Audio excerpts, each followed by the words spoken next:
Assalamualaikum warahmatullahi wabarakatuh. Salam sehat. Bertemu lagi dengan saya, Dr. Gigi C. Daramanja, dari Departemen dan Instalasi Radiologi Kedokteran Gigi, Fakultas Kedokteran Gigi, dan Rumah Sakit Gigi dan Mulut Universitas Sumatera Utara. Kali ini, kami akan menjelaskan mengenai lesi tumor jinak.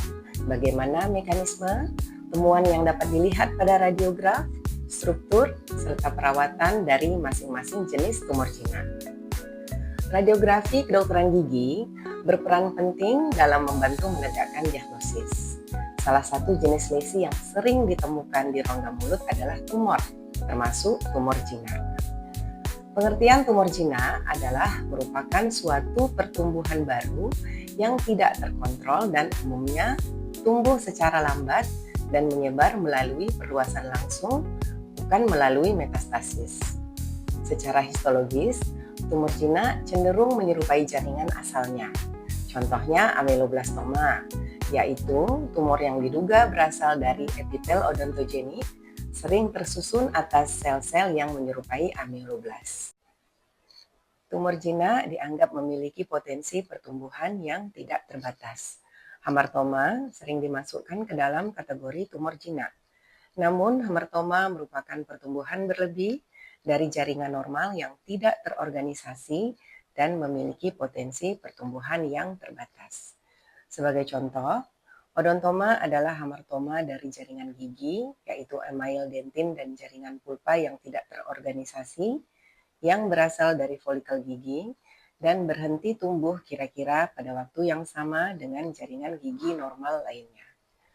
Tumor-tumor ini biasanya tidak menimbulkan nyeri, tidak bermetastasis, dan tidak mengancam jiwa, kecuali jika mengganggu organ vital melalui perluasan langsung.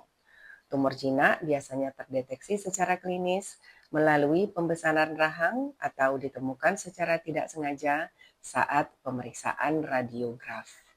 Setelah klinisi membuat diagnosis pendahuluan mengenai adanya suatu tumor, pemeriksaan radiologis yang menyeluruh perlu dilakukan untuk mendokumentasikan serta menilai karakteristik lesi. Adapun pemeriksaan tersebut mencakup lokasi, periferi dan bentuk, struktur internal, serta efek terhadap struktur sekitarnya. Ketika membahas soal lokasi, misalnya lesi odontogenik terjadi pada prosesus alveolaris di atas kanalis saraf alveolar inferior, yakni tempat terjadinya pembentukan gigi.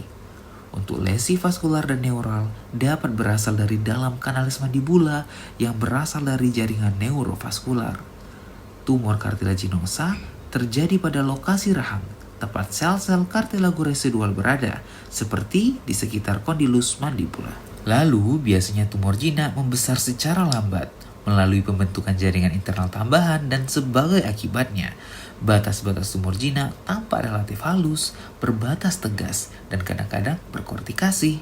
Jika tumor menghasilkan produk yang terkalsifikasi, seperti material gigi abnormal atau tulang yang abnormal, maka biasanya bagian tumor yang paling matur berada di daerah sentral dengan bagian yang paling imatur berada semakin ke perifer. Untuk struktur internal dapat sepenuhnya radiolusen, sepenuhnya radiopak, atau mix berupa radiolusen dan radiopak.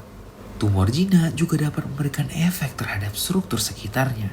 Mulanya, tumor ini memberikan tekanan pada struktur di sekitarnya sehingga mengakibatkan pergeseran gigi atau korteks tulang. Bila pertumbuhan cukup lambat, terdapat waktu yang memadai bagi korteks luar untuk mengalami remodeling sebagai respon terhadap tekanan tersebut, sehingga menghasilkan gambaran seolah-olah korteks telah terdorong oleh tumor. Gambaran tersebut disebabkan oleh resorpsi tulang secara simultan di sepanjang permukaan dalam atau endosteal korteks dan deposisi tulang di sepanjang permukaan kortikal luar oleh periosteum. Tumor jinak juga dapat menyebabkan pergeseran badan gigi-gigi di sekitarnya. Pada video pembelajaran ini, hiperplasia juga dibahas namun tidak dianggap sebagai tumor karena susunan jaringannya yang normal dan potensi pertumbuhannya yang terbatas. Pada beberapa kasus, pertumbuhan ini merupakan respon terhadap suatu stimulus. Adapun yang kita bahas terkait torus palatinus, torus mandibularis, hyperostosis, dan dense bone island. Untuk materi besar tumor jinak, terbagi atas odontogenik tumor dan non-odontogenik benign tumor. Secara garis besar, odontogenik tumor terbagi atas odontogenik epithelial tumor, mixed odontogenic tumor, dan mesenchymal tumor. Untuk odontogenic epithelial tumor terbagi atas ameloblastoma dan calcifying epithelial odontogenic tumor. Sedangkan untuk mixed odontogenic tumor terbagi atas odontoma, ameloblastic fibroma, ameloblastic fibroodontoma, dan adenomatoid odontogenic tumor. Lalu untuk mesenchymal tumor terbagi atas odontogenic myxoma, benign cementoma, dan central odontogenic fibroma. Lalu untuk non-odontogenic benign tumor terbagi atas benign tumor of neural origin dan mesodermal tumor. Contoh dari benign tumor of neural origin antara lain neurilemoma, neuroma, neurofibroma, dan neurofibromatosis. Sedangkan contoh mesodermal tumors antara lain osteoma, Gardner syndrome, central hemangioma, arteriovenous fistula, osteoblastoma, osteoid osteoma, ossifying fibroma, dan demoplastic fibroma of the bone. Pada bab pertama, kita akan membahas hiperplasia. Hiperplasia tulang ini merupakan pertumbuhan tulang yang baru namun normal yang kadang-kadang terjadi pada lokasi-lokasi yang khas. Antara lain torus palatinus, torus mandibularis, hyperostosis, dan Densmond Island. Yang pertama, torus palatinus memiliki sinonim palopentorus, yang merupakan penonjolan tulang atau hiperostosis pada sepertiga tengah di garis tengah palatum durum, dengan ciri atau temuan klinis yaitu dasar nodul tulang memanjang dan masanya menonjol ke bawah dan ke dalam rongga mulut dengan ukuran dan bentuk bervariasi, dan mukosa normal menutupi massa tulang, yang mana dideskripsikan dari gambar A sebagai bentuk yang datar, lobul, ataupun bernodul. Yang mana pada gambar B kita melihat bahwasannya torus palatinus dapat terproyeksi dari foto ronsen. Tentunya torus palatinus melekat pada palatum durum. Dengan periferi dan bentuk, terdapat bayangan radiopak yang berbatas tegas dengan kontur cembung atau berlobul yang dapat dilihat dari gambar A, yakni foto oklusal, dan gambar B, CT scan dari koronal, dengan bagian internal homogen dan radiopak. Dan kasus torus palatinus tidak memerlukan perawatan, kecuali diperlukan saat pembuatan gigi tiruan maksila. Untuk kasus kedua, yakni torus mandibularis dengan sinonim mandibular torus, yang merupakan suatu hiperostosis yang menonjol dari aspek lingual processus alveolaris mandibula yang biasanya di dekat gigi premolar. Tori ini berkembang secara tunggal ataupun multiple, unilateral ataupun bilateral, dan paling sering di regio premolar. Ukurannya juga bervariasi, mulai dari pertumbuhan yang hanya dapat diraba hingga bersentuhan dengan torus sisi berlawanan. Keberadaannya secara bilateral memperkuat kesan ini, meskipun dapat terjadi secara unilateral, biasanya tumpang tindih dengan akar gigi premolar ataupun molar, serta kadang-kadang di atas caninus atau incisivus. Biasanya bayangan ini tumpang tindih sekitar 3 gigi, yang mana terlihat dari gambaran radiograf. Terdapat bayangan radiopak yang berbatas tegas dan menjadi kurang padat dan jelas saat meluas ke posterior. Dan terlihat dari radiograf oklusal, struktur internalnya tampak radiopak dan homogen. Begitu pula dengan torus mandibularis yang tidak memerlukan perawatan,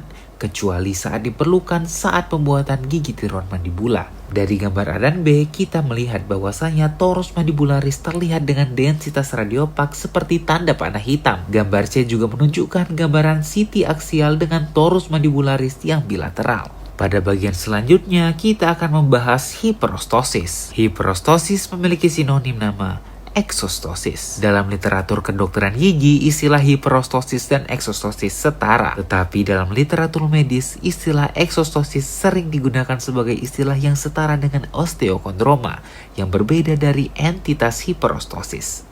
Lesi ini biasanya berupa area kecil hiperplasia tulang dari tulang kortikal dan kadang-kadang tulang spongiosa internal, serta biasanya terjadi pada permukaan processus alveolaris. Lesi ini dapat berupa penonjolan bernodul, bertangkai atau pedunculata, atau datar pada permukaan tulang.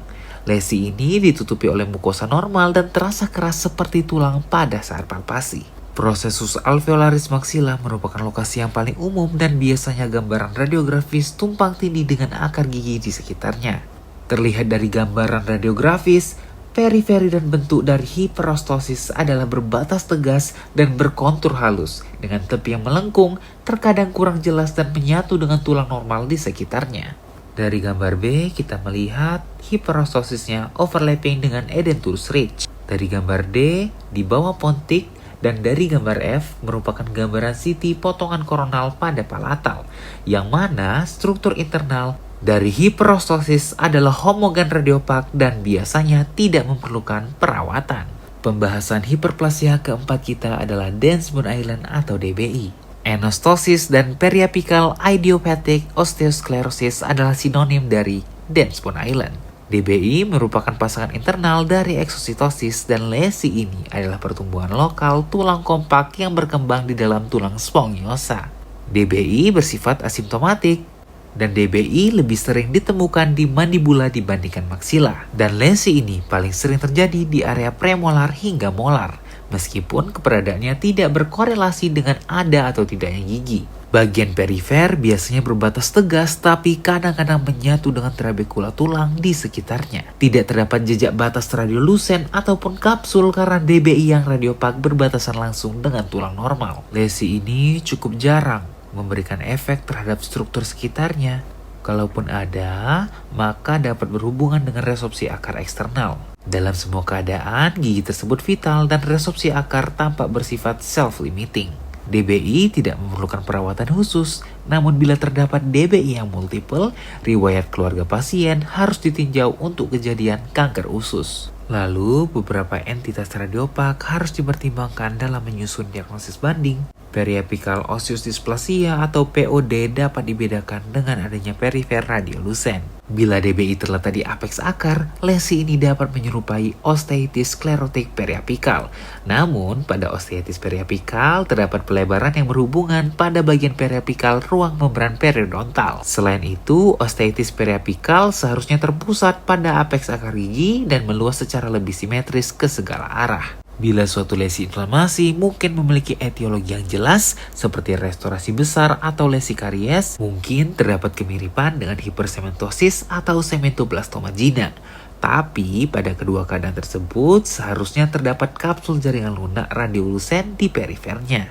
Densmond Island sering bersifat statis, tapi dapat bertambah besar, terutama ketika terjadi pertumbuhan aktif rahang. Bila terdapat 5 atau lebih DBI, poliposis adematosa familial, misalnya sindrom Gardner, harus dipertimbangkan. Selanjutnya, kita masuk ke topik tumor jina. Pada pembahasan pertama ini, kita akan membahas tumor odontogenik, khususnya tumor epithelial odontogenik, meliputi ameloblastoma dan calcifying epithelial odontogenik tumor. Yang pertama, kita akan membahas ameloblastoma, dengan nama lain adamantinoma, adamantoblastoma, dan epithelial odontoma. Ameloblastoma merupakan tumor yang persisten dan invasif secara lokal dengan karakteristik pertumbuhan yang agresif namun jina. Ameloblastoma berasal dari sisa-sisa lamina dental dan organ gigi atau epithel odontogenik. Ameloblastoma tumbuh secara lambat dan sedikit sekali gejala yang muncul pada tahap awal. Pembengkakan pipi, gingiva, atau palatum keras telah dilaporkan sebagai keluhan utama ameloblastoma. Dan pada sebagian besar kasus, pasien ameloblastoma ini tidak mengalami nyeri, parestesia, fistula, pembentukan ulkus, atau mobilitas gigi. Seiring dengan pembesaran tumor, palpasi dapat menimbulkan sensasi keras seperti tulang atau krepitasi akibat penipisan tulang.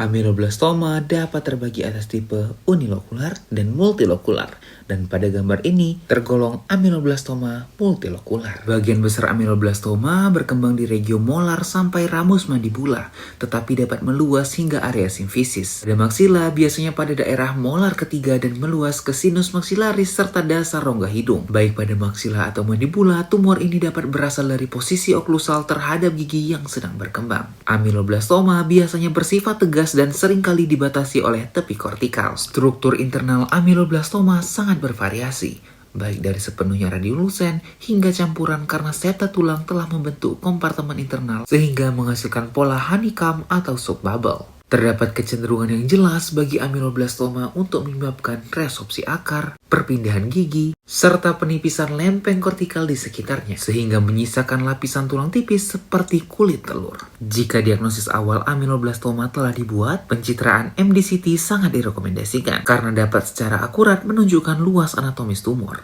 Jika invasi ke jaringan lunak luas, terkadang pencitraan MRI dibutuhkan. Terdapat beberapa diagnosis banding untuk lesi ameloblastoma, meliputi kista dentigerus, kista odontogenik keratotik, giant cell granuloma, odontogenic myxoma, dan ossifying fibroma. Dengan perawatan yang paling umum adalah reseksi bedah. Berikut adalah citra panoramik ameloblastoma unikistik yang berasal dari M2 mandibula yang meluas ke body of mandible dan ramus ke sigmoid notch serta leher kondilus yang menyebabkan perpindahan M2 mandibula dan resorpsi akar dan tulang alveolar M1 mandibula. Lesi ameloblastoma juga kadang terdeteksi pada foto periapikal, panoramik, atau bahkan gambaran CT scan. Selanjutnya kita akan membahas CEOT atau calcifying epithelial odontogenic tumor yang memiliki nama lain Pinburg tumor. CEOT merupakan neoplasma yang cukup jarang, biasanya berlokasi dalam tulang dan menghasilkan suatu substansi yang termineralisasi di dalamnya. Pembesaran rahang merupakan gambaran yang sering ditemukan dan biasanya merupakan satu-satunya gejala. Palpasi pada pembengkakan menunjukkan adanya tumor yang keras. CEOT memiliki predileksi yang lebih jelas pada mandibula dan sebagian besar berkembang di daerah premolar hingga molar dengan sekitar 52% berasosiasi dengan gigi yang belum erupsi atau gigi impaksi. Dengan batas lesi dapat memiliki korteks yang jelas menyerupai kista. Dengan bagian internal dapat tampak unilokular atau multilokular dengan gambaran radiopak dengan ukuran dan densitas yang sangat bervariasi. CEOT dapat menyebabkan pergeseran gigi yang sedang berkembang atau mencegah erupsi. Dan pembesaran rahang dengan batas kortikal yang masih utuh juga dapat terjadi. Lesi-lesi seperti kista dentigerous, ameloblastoma, tumor odontogenik adenomatoid, fibroodontoma ameloblastik, dan kista odontogenik terkalsifikasi dapat dicurigai sebagai diagnosis banding. Penata laksanaan CEOT lebih konservatif dibandingkan dengan perawatan ameloblastoma, yaitu dengan reseksi lokal. Tumor jinak yang selanjutnya adalah mixed odontogenic tumors. Jenis utamanya meliputi odontoma, ameloblastik fibroma, ameloblastik fibroodontoma, dan adenomatoid odontogenic tumor. Berbagai sinonim dari odontoma yaitu compound odontoma, compound composite odontoma, kompleks odontoma, kompleks composite odontoma, odontogenic hamartoma, calcified mixed odontoma, dan kystic odontoma. Istilah odontoma digunakan untuk mengidentifikasi suatu tumor yang ditandai oleh produksi enamel, dentin, sementum, dan jaringan pulpa yang telah matang. Karena pertumbuhannya yang terbatas dan lambat, serta jaringan gigi yang berdiferensiasi baik, lesi ini dianggap sebagai suatu hamartoma dan bukan tumor sejati. Hubungan struktural dari jaringan penyusunnya dapat bervariasi, mulai dari masa jaringan gigi yang tidak berbentuk jelas yang disebut dengan odontoma kompleks, hingga beberapa gigi yang terbentuk dengan baik atau dentikel yang disebut dengan odontoma compound. Odontoma dilatasi juga telah dideskripsikan sebagai jenis odontoma lain, namun lesi ini merupakan suatu struktur tunggal yang sebenarnya mungkin merupakan manifestasi paling berat dari dens indente. Odontoma merupakan tumor odontogenik yang paling sering ditemukan. Lesi ini mengganggu erupsi gigi permanen. Odontoma berkembang dan mengalami maturasi seiring dengan pembentukan gigi yang terlibat dan berhenti berkembang ketika gigi tersebut telah selesai berkembang. 70% odontoma kompleks ditemukan di daerah molar pertama dan kedua mandibula. Sedangkan odontoma compound 62% terjadi di maksila anterior dan berasosiasi dengan mahkota gigi kaninus yang belum erupsi. Odontoma memiliki batas yang jelas dan halus atau tidak teratur. Lesi ini memiliki batas kortikal dan tepat di bagian dalam serta sebelah batas kortikal tersebut terdapat kapsul jaringan lunak. Densitas lesi ini sebagian besar bersifat radiopak. Odontoma compound memiliki sejumlah struktur menyerupai gigi atau dentikel yang tampak seperti gigi yang mengalami deformitas. Odontoma kompleks mengandung massa jaringan terkalsifikasi yang tidak beraturan. Derajat radiopasitasnya setara atau melebihi struktur gigi di sekitarnya dan dapat bervariasi dari satu daerah ke daerah lain. Hal ini mencerminkan variasi jumlah dan jenis jaringan keras yang terbentuk. Sedangkan odontoma dilatasi memiliki satu struktur terkalsifikasi dengan bagian tengah yang lebih radiolucens, sehingga secara keseluruhan bentuknya menyerupai donat. 70% odontoma berasosiasi dengan kelainan seperti impaksi, malposisi, diastema, aplasia, malformasi, dan devitalisasi gigi yang berdekatan. Odontoma kompleks yang berukuran besar dapat menyebabkan ekspansi rahang dengan batas kortikal yang tetap normal. Perawatan lesi odontoma ini biasanya dapat diangkat dengan eksisi sederhana. Lesi ini tidak rekuren dan tidak bersifat invasif secara lokal. Yang kedua adalah ameloblastик fibroma, dengan kata lain soft odontoma, soft mixed odontoma, mixed odontogenic tumor, fibroadamantoblastoma, dan granular cell ameloblastик fibroma.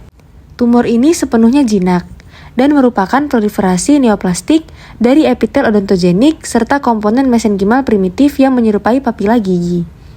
Enamel, dentin, dan sementum tidak terbentuk pada tumor ini. Sebagian besar tumor ini terjadi pada usia antara 5 hingga 20 tahun atau selama periode pembentukan gigi, dengan usia rata-rata sekitar 15 tahun.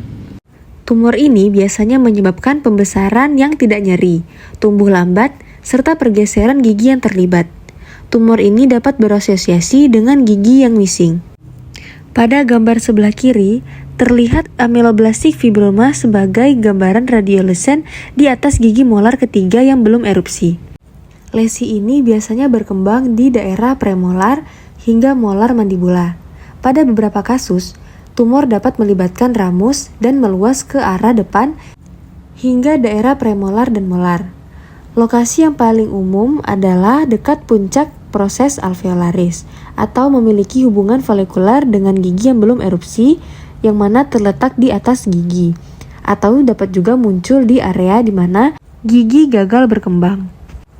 Batas fibroma ameloblastik terlihat jelas dan sering memiliki korteks yang mana mirip dengan kista. Struktur internal ameloblastik fibroma lebih sering unilokuler, yang mana terlihat sepenuhnya radiolucens, tetapi dapat juga multilokuler dengan septa melengkung yang tidak jelas.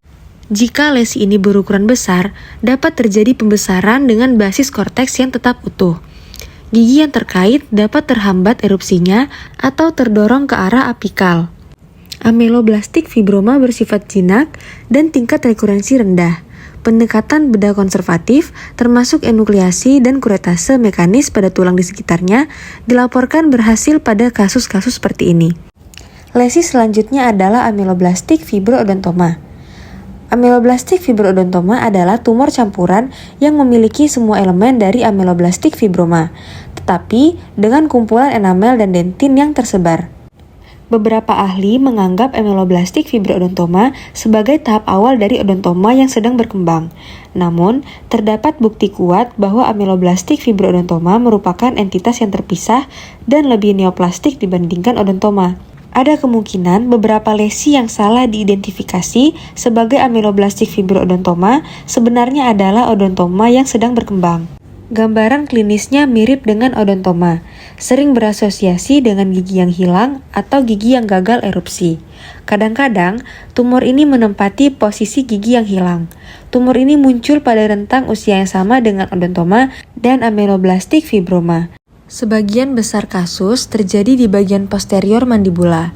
Lesi epicentrum biasanya berada di atas gigi yang sedang berkembang atau menuju puncak alveolar. Tumor ini biasanya berbatas jelas dan kadang memiliki korteks. Struktur internal lesi ini bersifat campuran dengan sebagian besar lesi tampak radiolucent. Lesi kecil mungkin tampak seperti folikel yang membesar dengan hanya 1 atau 2 radiopasitas kecil dan terpisah. Lesi yang lebih besar dapat memiliki struktur internal terklasifikasi yang lebih luas. Pada beberapa kasus, kalsifikasi kecil ini membentuk bulat dengan margin menyerupai enamel yang radiopak, sehingga membentuk seperti donat kecil, dan beberapa lainnya mungkin tampak seperti gigi kecil yang mengalami deformitas. Sebagian besar kasus terdapat keterlibatan gigi impaksi. Perawatan yang biasanya dilakukan yaitu enukleasi konservatif, meskipun telah dilaporkan adanya rekurensi. Tumor yang keempat adalah adenomatoid odontogenic tumor. Nama lain dari lesi ini adalah adenoameloblastoma dan ameloblastik adenomatoid tumor. Tumor ini merupakan jenis tumor odontogenik epitel yang jarang terjadi dan tidak agresif, dengan berbagai pola yang bercampur dengan stroma jaringan ikat yang matang. Tumor ini terbentuk dari epitel organ enamel dan diklasifikasikan sebagai tumor campuran karena mengandung stroma dan jaringan ikat yang terkadang klasifikasinya dianggap menyerupai enamel atau material dentinoid. Tumor ini dapat terjadi secara sentral maupun perifer. Tumor sentral dibagi menjadi tipe folikular, yaitu tumor yang berasosiasi dengan mahkota gigi yang terpendam, dan yang kedua adalah tipe ekstrafolikuler, yaitu tumor tanpa gigi terpendam. Tumor ini memiliki predileksi terhadap wanita dengan rasio 2:1. Tipe folikuler biasanya didiagnosis lebih awal dibandingkan dengan tipe ekstrafolikuler. Kemungkinan karena gagal erupsi gigi yang terkait terdeteksi. Tumor ini tumbuh lambat dan muncul sebagai pembengkakan atau asimetris yang membesar secara bertahap, tidak nyeri, sering berasosiasi dengan gigi yang hilang. Setidaknya 75% kasus ini terjadi di maksila, yaitu di area incisivus, caninus, sampai premolar. Khususnya di wilayah caninus, merupakan area yang biasanya terlibat di kedua rahang. Tumor ini lebih sering terjadi di maksila dan memiliki hubungan folikuler dengan gigi yang impaksi. Gambaran lesi ini memiliki batas korteks yang jelas atau dengan batas sklerotik. Kasus ini memiliki struktur internal berupa ukuran, jumlah, dan densitas radiopak kecil di tengah radiolusen, bervariasi antar tumor. Salah satu tumor dapat sepenuhnya radiolucens dan tumor yang lain dapat terlihat radiopak yang kurang jelas. Kasus lain juga dapat memperlihatkan kalsifikasi kecil dengan batas yang jelas, mirip kumpulan kerikil kecil. Radiograf intraoral mungkin diperlukan untuk menunjukkan kalsifikasi di dalam lesi yang mungkin tidak terlihat pada radiograf panoramik. Pengaruh lesi ini terhadap struktur sekitarnya yaitu yang pertama, seiring bertambahnya pembesaran tumor, gigi yang berdekatan akan ikut terdorong. Kemudian dapat juga terjadi resorpsi akar walaupun jarang, menghambat erupsi gigi yang terlibat, dan terjadi sedikit ekspansi rahang, namun korteks luar tetap terjaga. Perawatan yang diberikan yaitu eksisi bedah konservatif sudah memadai karena tumor tidak bersifat invasif secara lokal, terenkapitulasi dengan baik, dan mudah dipisahkan dari tulang.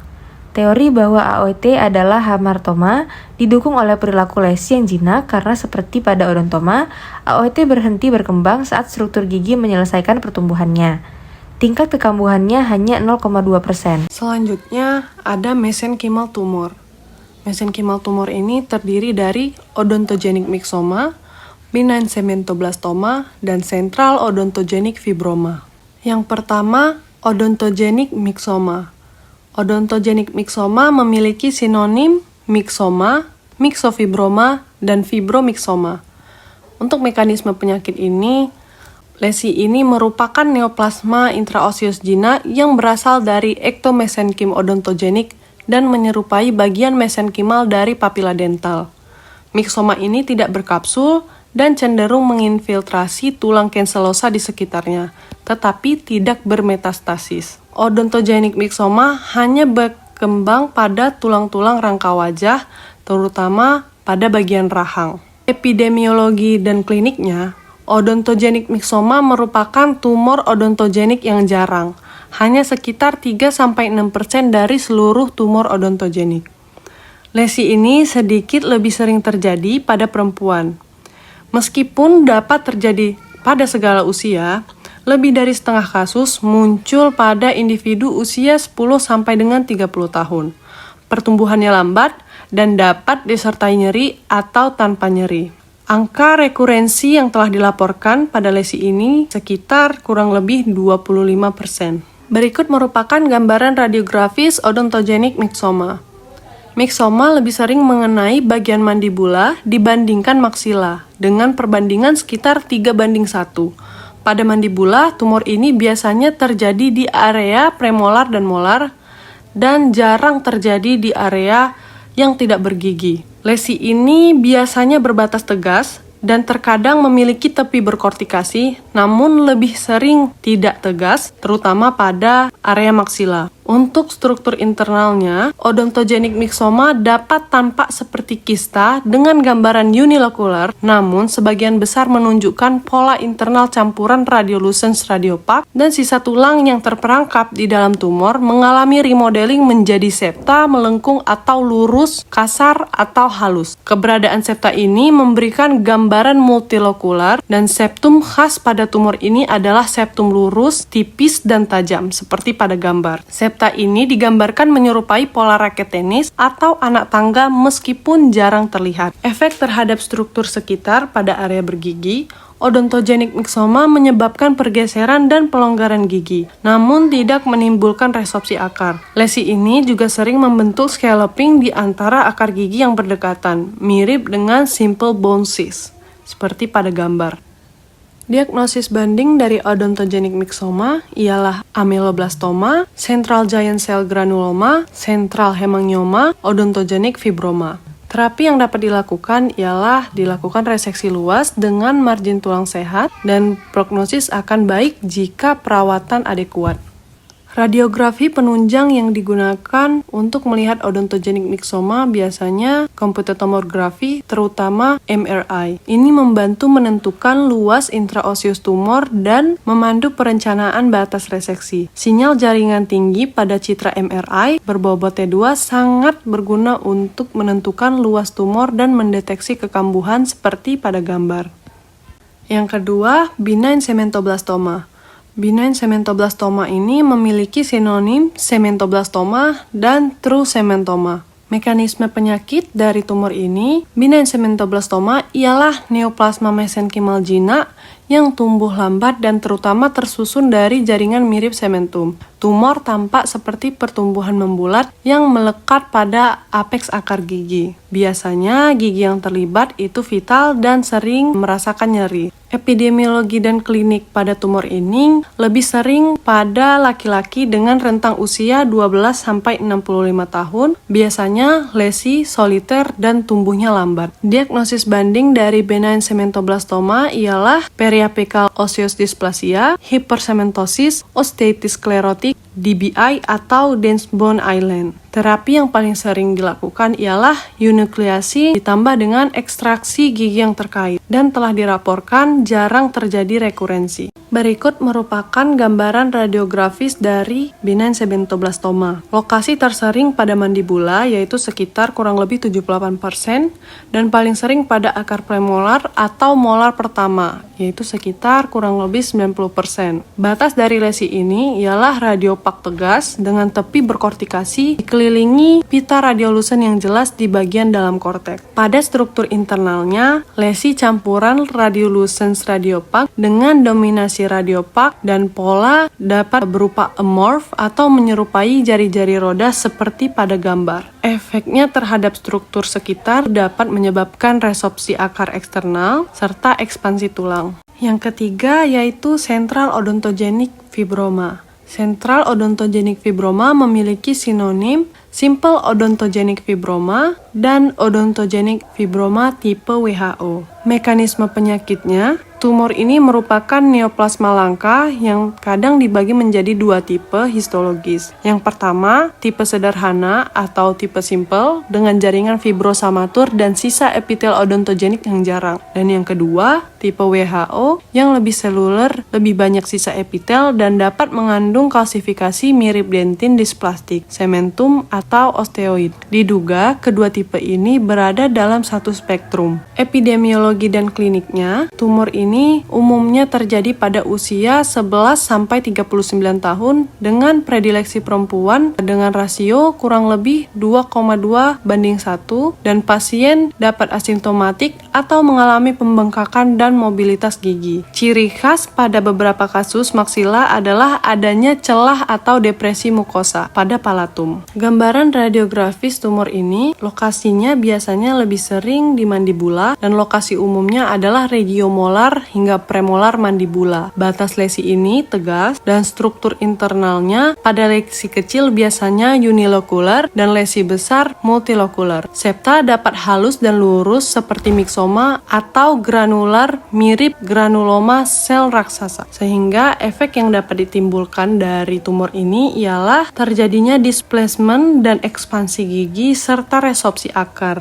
Terlihat pada gambar, foto klinis odontogenic myxoma pada maksila menunjukkan celah mukosa palatum dan pada pencitraan aksial kasus yang sama menunjukkan hilangnya korteks bukal dan palatal tanpa perluasan ke jaringan sekitar, serta resorpsi tulang sekitar akar dengan pergeseran atau resorpsi akar. Diagnosis banding dari tumor ini ialah odontogenic myxoma, giant cell granuloma, dan desmoplastic fibroma. Terapi yang paling umum dilakukan ialah eksisi kondisi sederhana dan telah dilaporkan prognosis sangat baik. Selanjutnya, kita membahas tumor jinak non-odontogenik, di mana terdiri dari dua jenis tumor, yaitu benign tumor of neural origin dan mesodermal tumor. Beberapa jenis tumor dari benign tumor of neural origin, yang pertama ada neurilemoma, yang kedua neuroma, yang ketiga neurofibroma, dan yang keempat neurofibromatosis. Yang pertama neurilemoma atau schwannoma. Sinonim dari tumor ini ialah schwannoma. Dikatakan schwannoma karena tumor ini merupakan tumor neuroektodermal yang berasal dari sel schwann atau lapisan dalam saraf perifer. Meskipun tumor ini jarang, ini merupakan tumor saraf intraoseus tersering dan hampir tidak memiliki potensi transformasi ganas. Gambaran klinis dari tumor ini biasanya tumbuh dengan lambat dan usia tersering pada dekade 2-3. Frekuensi yang terjadi pada laki-laki dan perempuan sama dan gejalanya minimal, biasanya hanya terjadi pembengkakan. Gejala yang dapat dirasakan yaitu nyeri dan parestesia. Namun gejala ini terjadi hanya jika tumor menekan saraf. Diagnosis banding dari tumor ini yaitu segala lesi vaskular seperti hemangioma atau fistula arteriovenus atau juga lesi ganas saraf intraoseus. Terapi yang dilakukan itu dapat berupa eksisi dan juga dilaporkan jarang terjadi rekurensi jika diangkat dengan sempurna dan kontrol berkala tetap dianjurkan. Berikut merupakan gambaran radiografis tumor. Lokasi tersering pada lesi ini berada di mandibula, terutama pada kanalis alveolaris inferior dan kurang dari 10% terjadi pada maksila. Batas dari lesi ini berbatas tegas, berkortikasi, berbentuk fusiform. Struktur internalnya radiolucens homogen, scalloping, dan terkesan multilokular palsu. Efek yang terjadi ialah terjadi pembesaran foramen mandibula atau foramen mental, ekspansi kanalis alveolar inferior, dan terjadinya resopsi akar. Kedua, ada neuroma. Sinonim dari neuroma ini ialah amputation neuroma dan traumatic neuroma. Mekanisme penyakit dari neuroma ini ialah neuroma bukan neoplasma sejati yang merupakan pertumbuhan berlebihan serabut saraf terpotong yang berusaha beregenerasi dengan proliferasi jaringan parut abnormal pasca cedera saraf perifer, seperti pasca fraktur, bedah ortognatik, pengangkatan tumor atau kista, ekstrusi semen endodontik, implan ataupun pencabutan gigi. Gambaran klinis dari neuroma ini, tumor ini merupakan hiperplasia reaktif yang tumbuh lambat dan jarang lebih dari 1 cm. Dapat menimbulkan nyeri hebat akibat tekanan atau trauma dan dapat terjadi neuralgia refleks dengan nyeri menjalar ke mata, wajah, dan kepala. Gambaran radiografis pada lesi ini umumnya berlokasi tersering itu pada foramen mental, diikuti maksila anterior dan mandibula posterior. Berbatas tegas, berkortikasi, dan sering pada kanalis mandibula. Struktur internal itu berbentuk radiolucens total dan efek yang dapat ditimbulkan ialah ekspansi pada kanalis alveolaris inferior. Diagnosis banding dari tumor ini ialah tumor neural jinak lainnya. Terapi yang umumnya dilakukan ialah eksisi sederhana dan dilaporkan rekurensinya jarang terjadi. Yang ketiga, neurofibroma. Sinonim dari neurofibroma ialah neurinoma. Mekanisme penyakitnya, lesi ini merupakan tumor jinak akibat proliferasi sel schwann secara tidak teratur yang mencakup akson dan jaringan ikat selubung saraf. Gambaran klinis dari neurofibroma ini terlihat lesi sentral dapat sama dengan lesi multiple pada penyakit von Recklinghausen dan dapat pada semua usia. Sering terjadi pada pasien yang muda dan keterlibatan saraf mandibula dapat menimbulkan nyeri ataupun parestesia. Dapat mengekspansi dan memperforasi korteks dan menyebabkan pembekakan yang keras. Diagnosis banding dari tumor ini ialah lesi neural jinak lainnya dan yang kedua lesi vaskular seperti kanal yang melebar menyeluruh dan berubah jalur. Terapinya pada umumnya dilakukan eksisi pada lesi yang soliter dan dilaporkan jarang terjadi rekurensi namun diperlukan kontrol yang berkala. Dan risiko transformasi ganasnya juga kecil karena lesi tidak berkapsul. Gambaran radiografis pada neurofibroma, lokasinya pada kanalis mandibula, tulang cancellosa atau subperiosteal. Batasnya umumnya tegas dan berkortikasi, dan sebagian batas juga tidak tegas. Struktur internalnya biasanya unilokular, terkadang multilokular, dan efek terhadap jaringan sekitarnya itu adalah pembesaran fusiform kanalis mandibula, seperti pada gambar. Yang keempat merupakan neurofibromatosis. Sinonim dari neurofibromatosis ialah von Recklinghausen disease. Mekanisme penyakitnya, sindrom ini merupakan sindrom genetik dengan tumor saraf perifer yang multiple, di mana terdiri dari klasifikasi utama yaitu neurofibromatosis tipe 1 atau general dan neurofibromatosis tipe 2 atau sentral. Lesi oral dapat merupakan bagian dari neurofibromatosis tipe 1 atau soliter. Temuan jaringan lemak abnormal yang berasosiasi dengan perubahan osteus mandibula mendukung teori displasia mesodermal sebagai bagian spektrum dari neurofibromatosis tipe 1. Untuk gambaran klinisnya, neurofibromatosis ini merupakan salah satu penyakit genetik tersering, yaitu kurang lebih 1:3000 kelahiran, dan tumor saraf perifer berupa schwannoma dan neurofibroma. Banyak manifestasi muncul bertahap sejak kanak-kanak hingga dewasa. Bercak Kiev-Olet bertambah ukuran dan jumlah. Umumnya lebih dari 6 bercak dan ukurannya lebih dari 1,5 cm.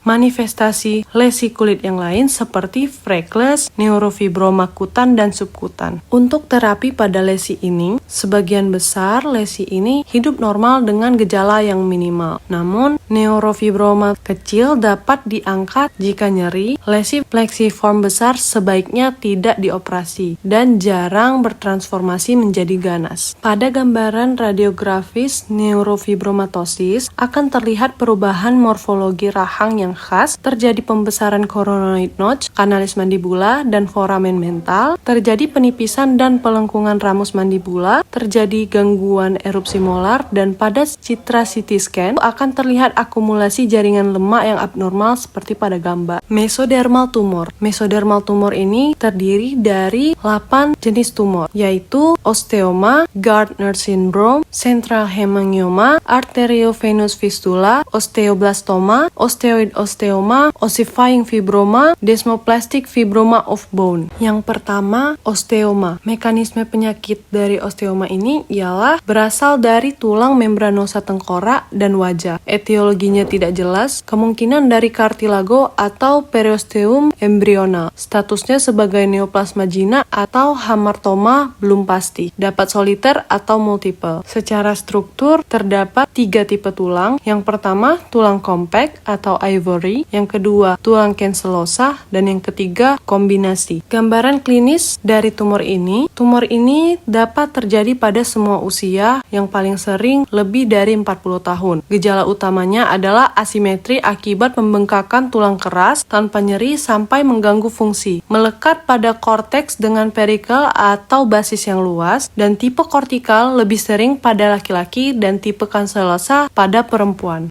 Gambaran radiografis osteoma menurut lokasinya lebih sering terjadi pada mandibula dibandingkan maksila, dan sering terjadi pada posterior mandibula, condylus, coronoid, dan sinus frontal. Lesi ini berbatas tegas. Untuk struktur internal, pada tipe compact akan terlihat radiopak homogen, dan pada tipe cancellosa akan menunjukkan trabekulasi internal, sehingga efek yang dapat terjadi pada sekitar jaringan ialah pergeseran jaringan lunak seperti reaksi sklerotik mirip dense bone island. Diagnosis banding dari lesi ini ialah osteokondroma, osteofit atau hiperplasia condylus, dan torus atau hiperstosis besar. Terapi pada lesi ini yaitu dilakukan observasi jika asimptomatik, namun dilakukan reseksi jika terdapat gangguan fungsi ataupun estetika. Tetapi tipe kortikal atau ivory lebih sulit direseksi daripada tipe lainnya. Yang kedua, Gardner syndrome. Sinonim dari sindrom ini ialah familial adenomatous polyposis atau FAP. Mekanisme penyakitnya, sindrom ini merupakan kelainan herediter dengan polip kolon multiple yang memiliki resiko keganasan. Varian FAP dengan manifestasi ekstrakolonik yaitu osteoma multiple dan dense bone island atau enostosis multiple, kista epidermoid, tumor desmoid, dan kelainan dental. Gambaran klinis klinisnya, osteoma biasanya muncul dini pada dekade kedua dan lokasi khasnya terdapat pada frontal, mandibula, maksila, dan sphenoid. Osteoma atau enostosis sering mendahului polip usus. Lebih dari 5 enostosis dapat mengindikasikan sindrom ini, dan biasanya sindrom ini dapat disertai gigi impaksi dan supernumerary multiple. Terapi dilakukan pada tumor ini. Biasanya osteoma tidak perlu diangkat jika tidak ada gejala. Eksisi dapat dilakukan jika terjadi gangguan fungsi ataupun estetika. Sehingga deteksi dini sangat penting untuk mencegah lesi semakin ganas dan dilakukan evaluasi tata laksana pada polip usus dan dilanjutkan rujukan kepada dokter penyakit dalam atau screening keluarga.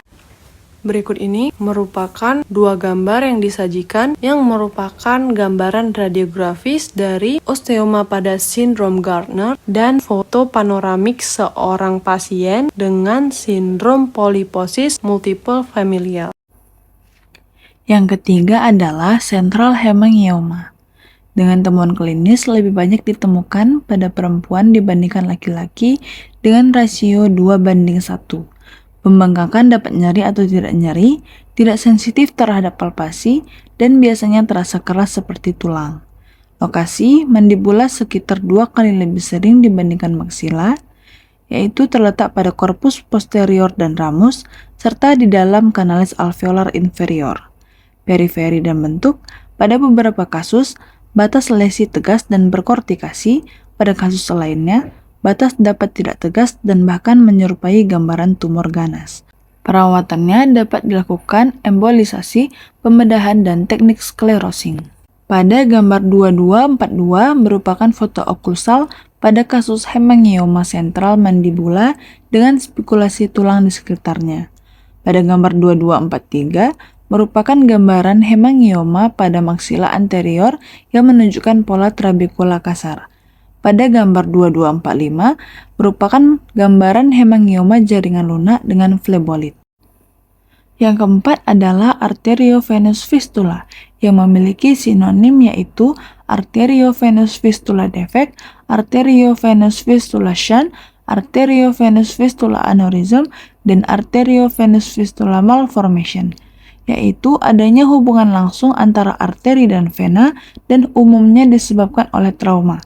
Untuk temuan klinis, lesi dapat menyebabkan ekspansi tulang berwarna keunguan, pada palpasi atau auskultasi dapat teraba atau terdengar denyut dan aspirasi menunjukkan keluarnya darah. Untuk lokasi, terdapat pada ramus dan daerah retromolar mandibula dan melibatkan kanalis mandibularis. Untuk periferi dan bentuk, batas lesi tegas dan berkortikasi dan struktur internalnya yaitu multilokular dan radiolucent. Untuk diagnosa bandingnya yaitu hemangioma dan perawatannya yaitu dilakukan dengan pembedahan. Pada gambar 2247A tampak pembesaran dan ketidakteraturan kanalis alveolaris inferior akibat lesi tersebut. Yang kelima adalah osteoblastoma yang memiliki sinonim yaitu giant osteoid osteoma yang merupakan tumor jinak langka yang berasal dari osteoblast dan paling sering terjadi pada tulang belakang pada individu muda. Untuk temuan klinis, jarang terjadi di rahang dengan rasio pria dan wanita 2:1 dan terdapat nyeri serta pembengkakan di daerah yang terkena. Untuk lokasi terdapat pada sekitar sendi temporomandibular atau kondilus atau tulang temporal. Untuk periferi dan bentuk yaitu batas lesi diffuse dan struktur internalnya yaitu radiolucent. Pada klasifikasi internal dapat berbentuk trabekula tulang granular halus. Untuk diagnosa banding yaitu osteogenic sarcoma, osteoid osteoma, dan giant segmental dysplasia. Untuk perawatannya dapat dilakukan dengan kuretase dan eksisi. Pada gambar 2249A terdapat gambaran radiograf panoramik pasien dengan osteoblastoma di kondilus kiri dan tampak pembesaran pada kondilus. Yang keenam adalah osteoid osteoma, yang merupakan tumor jinak yang sangat jarang terjadi di rahang, dan beberapa ahli menganggapnya berupa varian dari osteoblastoma.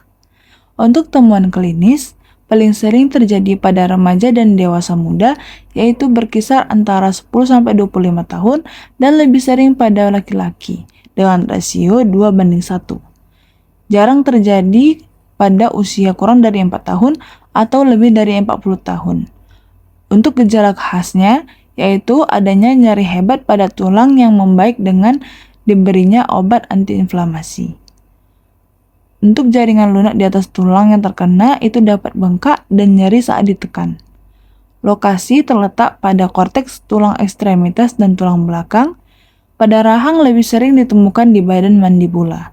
Untuk periferi dan bentuk, batas lesi tegas dan ditandai oleh tepi tulang sklerotik. Untuk struktur internal, terdapat area radiolucent kecil berbentuk oval atau bulat. Untuk diagnosa bandingnya, yaitu adalah sclerosing osteitis, cemento ossifying fibroma, benign cementoblastoma, dan cemental dysplasia. Untuk perawatannya dapat berupa eksisi lengkap dan radiofrekuensi thermoablation. Pada gambar 2250, osteoestoma tampak sebagai lesi campuran radiolucent radiopak di daerah molar. Hal ini menyebabkan ekspansi korteks bukal dan lingual mandibula. Yang ketujuh adalah ossifying fibroma yang memiliki sinonim yaitu cemento ossifying fibroma, cementifying fibroma, dan juvenile aggressive ossifying fibroma yang merupakan tumor tulang yang terdiri dari jaringan fibrosa sangat seluler dengan tulang abnormal. Pola internal bisa mirip atau sulit dibedakan dari fibrous dysplasia. Untuk ciri pembedanya yaitu adanya kapsul jaringan lunak di perifer, tidak ada pada fibrous dysplasia. Untuk temuan klinis, lesi berupa jinak hingga agresif dapat terjadi pada semua usia, lebih sering pada wanita, biasanya asimptomatik saat ditemukan, kadang menimbulkan asimetri wajah. Perpindahan gigi dapat menjadi gejala awal. Lesi sering ditemukan saat pemeriksaan gigi rutin, dan juvenile ossifying fibroma yaitu adanya pertumbuhan cepat pada pasien muda yang ditandai dengan deformitas rahang. Untuk lokasi terdapat pada di tulang wajah, pada mandibula paling sering di bawah premolar dan molar, di atas kanalis alveolar inferior, dan pada maksila paling sering di fossa caninus dan arcus zygomatic. Untuk periferi dan bentuk, yaitu batas lesi umumnya tegas, adanya garis radiolucent tipis atau kapsul fibrosa, dan kadang terdapat tepi sklerotik pada tulang di sekitar lesi. Untuk struktur internal, yaitu radiolucent radiopak, lesi dengan trabekula tulang abnormal terlihat pola mirip fibrous dysplasia atau wispy seperti serat kapas atau floculen seperti salju tebal. Untuk lesi dengan tulang amorf, terdapat area radiopak solid dan homogen tanpa pola jelas. Untuk diagnosa bandingnya, yaitu fibrous dysplasia, calcifying odontogenic cyst, periapical osseous dysplasia, giant cell granuloma, dan cemental dysplasia. Untuk perawatannya dapat dilakukan enukleasi atau reseksi bedah. Pada gambar 2252 menunjukkan berbagai pola tulang pada ossifying fibroma. Pada gambar A terlihat pola trabecula wispy, pada gambar B terlihat sebagian besar radiolucent dengan beberapa trabecula wispy, pada gambar C terlihat pola granular mirip fibrous dysplasia, pada gambar D terlihat pola floculen dengan trabecula tulang lebih besar, pada gambar E terlihat pola solid radiopak mirip sementum. Yang kedelapan adalah desmoplastic fibroma of bone yang memiliki sinonim yaitu agresif fibromatosis yang merupakan tumor tulang agresif dan infiltratif terdiri dari sel mirip fibroblast dengan inti oval atau memanjang dan sel tidak menunjukkan pleomorfisme. Untuk temuan klinis, gejala utama terdapat pembengkakan wajah, nyeri jarang, dan kadang disfungsi jika dekat sendi. Paling sering terjadi pada usia rata-rata 14 tahun, tumor berasal dari tulang dan dapat muncul sebagai bagian dari Gardner syndrome.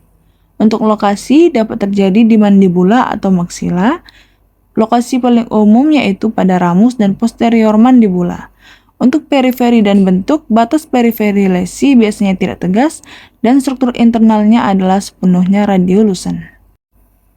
Untuk diagnosa bandingnya, sulit dibedakan dari fibrosarkoma secara histologis. Untuk ciri pembeda, terdapat septa tebal, kasar, kadang lurus, atau tidak beraturan. Hal itu dapat membantu membedakan dari tumor multilokular lain.